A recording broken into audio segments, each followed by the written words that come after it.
ဆရာကြီးဦးအောင်တင်းရဲ့စာတူလေးတစ်ပတ်ဖတ်ပြချင်ပါတယ်လူတယောက်မှာအမေးဖြူစင်နေဆိုတာမရှိပါဘူး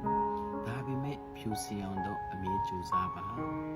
လူတယောက်ဟာဘလောက်တော့အမေးတမ်းမှန်နေဆိုတာမရှိပါဘူးဒါပေမဲ့မှန်အောင်တော့အမေးကြိုးစားပါလူတယောက်ကအခြားသူအပေါ်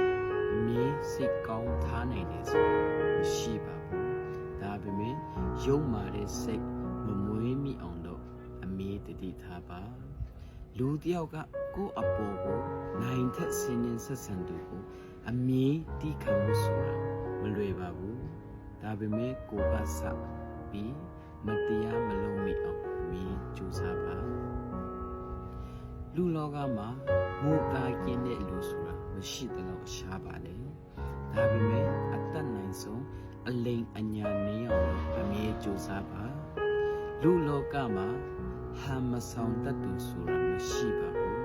ဒါပေမဲ့ကိုအတ္တကြောင့်မဟုတ်ပဲအခြားသူကိုစိတ်ချမ်းသာအောင်အမြဲကြိုးစားပါအကြောင်းကိုကျွန်တော်တို့